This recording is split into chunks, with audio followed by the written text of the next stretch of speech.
क्या आप जानते हैं भगवान राम के पृथ्वी से विदा होने से पहले हनुमान को क्यों दूर भेजा गया था?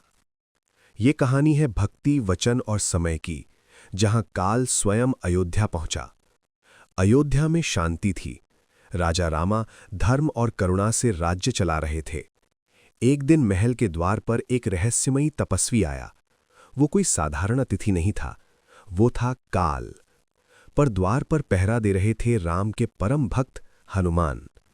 राम समझ गए कि समय आ चुका है। उन्होंने अपनी अंगूठी जमीन पर गिराई और कहा, हनुमान, मेरी ये मुद्रिका धरती के भीतर चली गई है, जाकर इसे खोज कर लाओ।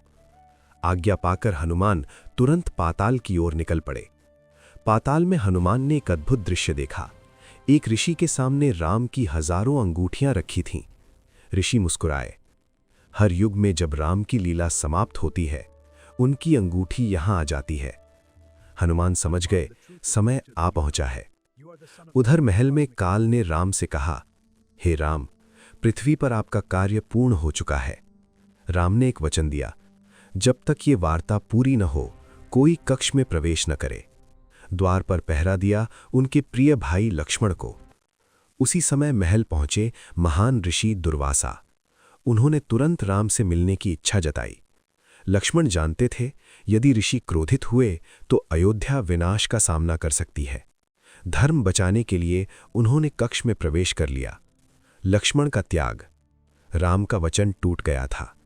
लक्ष्मण ने शांत स्वर में कहा, प्रभु, आपका वचन ही धर्म है, मेरा त्याग ही उचित है। और वे सरयू नदी की ओर चल पड़े।